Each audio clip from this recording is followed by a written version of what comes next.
Dimanche 5 novembre 2023, le chroniqueur média Issaka Lengani fait l'annonce en direct sur l'émission Presse Éco. Je suis heureux de vous annoncer que j'ai été réquisitionné pour aller donc participer à la reconquête du territoire national.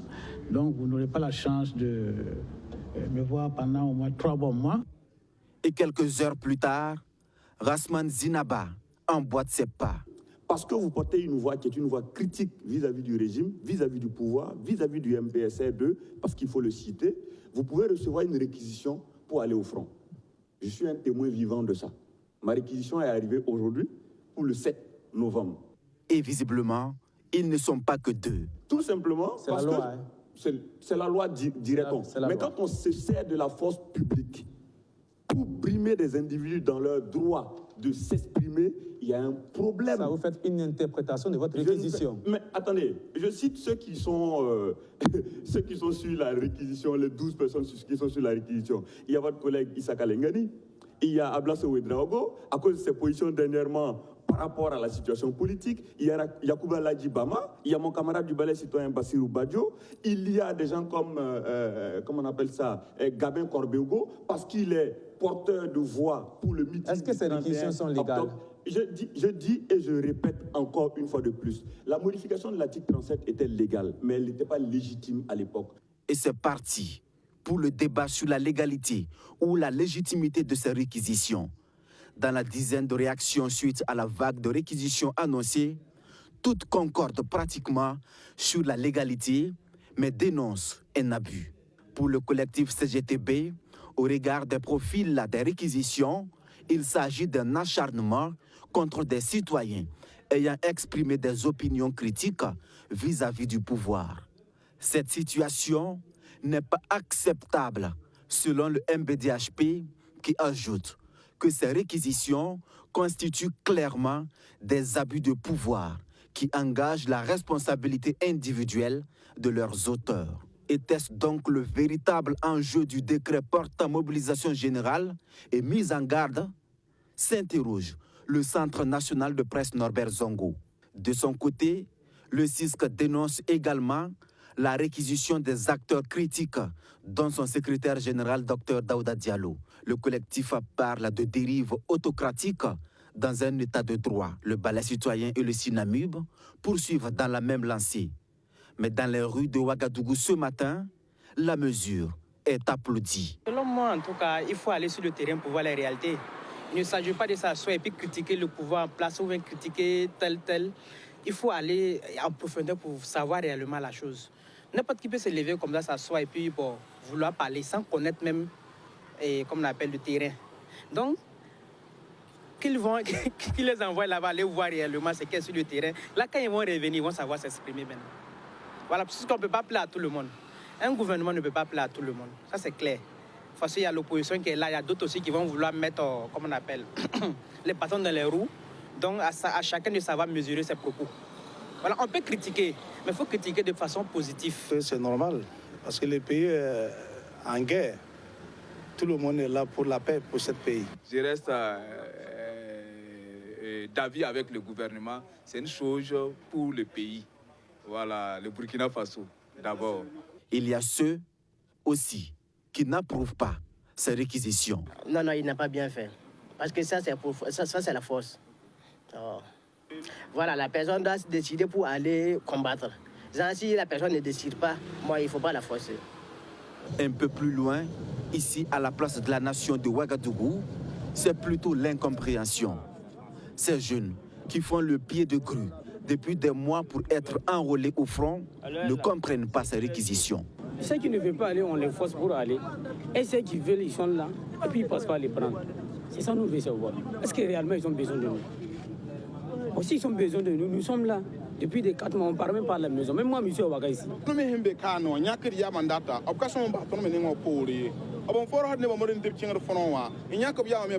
Je pense que c'est mieux de nous recruter comme VDP que de réquisitionner en cascade des gens qui n'ont pas envie de se battre pour leur pays.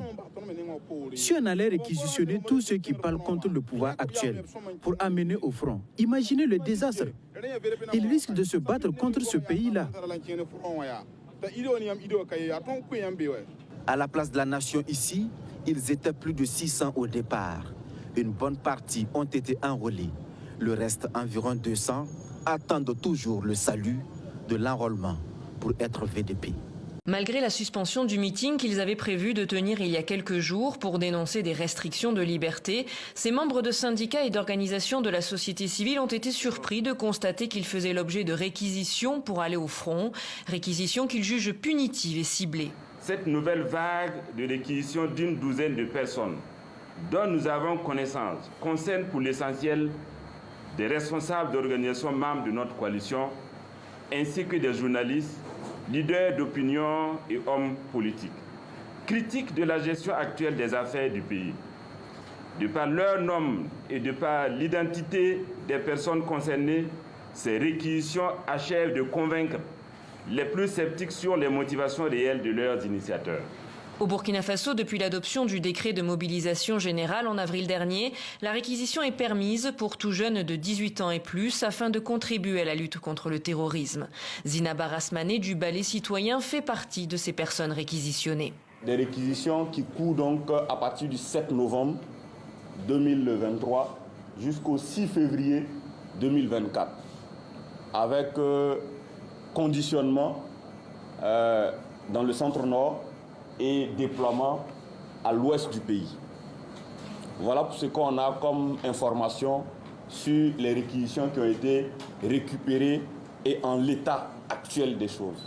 La coalition exige désormais l'annulation pure et simple des réquisitions et un appel au pouvoir. Notre coalition d'organisations syndicales et de la société civile tient le capitaine Ibrahim Traoré et son MPSA 2 pour responsables de toute atteinte à l'intégrité physique et morale de nos camarades et de tous les citoyens victimes de ces pratiques répressives ainsi que de toute dégradation de la situation.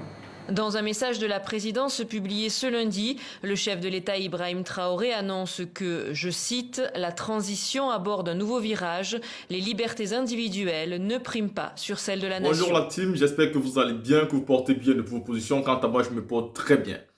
Les gars, Ibrahim Traoré est en train de donner une leçon à tous les gueulards du Burkina Faso. Oui, 12 réquisitions viennent encore de tomber. Il y a 12 personnes qui seront obligées d'aller combattre les terroristes pour comprendre exactement ce qui se passe au front. Il ne sert à rien de continuer à critiquer le régime du président Ibrahim Traoré quand vous n'êtes pas capable d'aller au front voir ce qui se passe. Donc, il y en a qui disent que ce n'est pas normal, on ne peut pas forcer les gens d'aller se battre. Moi, j'ai envie de dire, bien sûr, si la loi le permet, alors on peut le faire. La loi, c'est la loi. C'est clair. Et la loi permet cela, c'est-à-dire ce que le capitaine est en train de faire à l'heure actuelle, ce n'est pas quelque chose d'illégal. C'est quelque chose de légal. Même certaines personnes trouvent que ce n'est pas légitime, mais c'est légal. C'est-à-dire la loi dit que ça peut se faire comme ça, alors ça se fait. Il applique ça par rapport à vous. Le pays est en guerre. Le pays est attaqué. Le Burkina avait perdu presque 60% de son territoire. Et donc, les Burkinabés même étaient en train de perdre tous les moyens. Aujourd'hui, ils trouvent un jeune homme qui les rappelle Thomas Sankara. Un jeune homme qui a envie de se battre et qui dit stop, il ne veut plus négocier avec les terroristes. Il veut arracher tous les territoires du Burkina Faso. Il a juste besoin du courage de son peuple. Il a besoin des encouragements de son peuple. Il diminue même les salaires, diminue le train de vie des ministres. Il envoie les ministres représenter le pays aux Nations Unies. Les ministres qui frappent fort. Aujourd'hui, le président Ibrahim Traoré rappelle tout simplement le président Thomas Sankara. Demande à tout le monde de serrer les ceintures car le pays doit vivre, ne doit plus survivre. Il faut donc qu'on se batte pour en finir avec les terroristes et pour que les Burkinabés puissent finalement vivre en paix. Et vous trouvez à côté un groupe de personnes qui se sont érigés en combattants du gouvernement. Et tous les jours, ils font des vidéos pour dénigrer le gouvernement, pour accuser le gouvernement surtout. Eux, ils n'ont jamais apprécié le gouvernement. Ils estiment que le gouvernement mérite d'être renversé parce que ce gouvernement, ce n'est que la dictature. Bon, vous voulez de quel genre de gouvernement? Un gouvernement qui va venir caresser les terroristes dans le sens du poil? Non. Voilà pourquoi ce gouvernement dit, si vous estimez qu'ils sont en train de mal faire, ils vont vous envoyer au front. Quand vous allez voir ce qui se passe au front, quand vous allez revenir, à votre retour, vous allez maintenant savoir comment parler. Vous allez soit continuer à parler, vous n'avez pas de parler avant. Ça veut dire que ça va, vous avez estimé qu'il n'y a rien de grave là-bas. Soit vous allez changer votre manière de parler parce que vous allez respecter ceux qui partent combattre. Vous allez aussi respecter ceux qui sont en train de diriger aujourd'hui. Il faut toujours vous rappeler que le capitaine Ibrahim Traoré est d'abord un militaire. Quelqu'un qui a d'abord été sur le terrain et quelqu'un qui continue à y aller. Donc vous devez savoir que toutes les décisions qu'il prend ne sont pas forcément de gaieté de cœur, mais c'est d'abord parce qu'il pense à son peuple. Il pense à son pays avant de prendre ce genre de décision. Donc pour moi, les réquisitions par rapport à ces personnes qui doivent aller combattre là, c'est une très bonne décision que le président Ibrahim Traoré est en train de prendre. Et il faut qu'il continue comme ça. Ici, il n'est pas en train d'atteindre à la liberté d'expression, mais seulement il est en train d'atteindre et de restreindre la liberté de certaines personnes qui manquent le respect aux personnes qui meurent en combattant pour garder l'étendue du territoire. Il est en train de finir avec ces personnes qui dénigrent et insultent toutes ces personnes qui meurent tous les jours, qui font des sacrifices pour le pays. Donc il faut que ces personnes-là partent aussi goûter et après on verra ce qu'ils vont dire là-dessus. Écoutons ces différentes vidéos-là.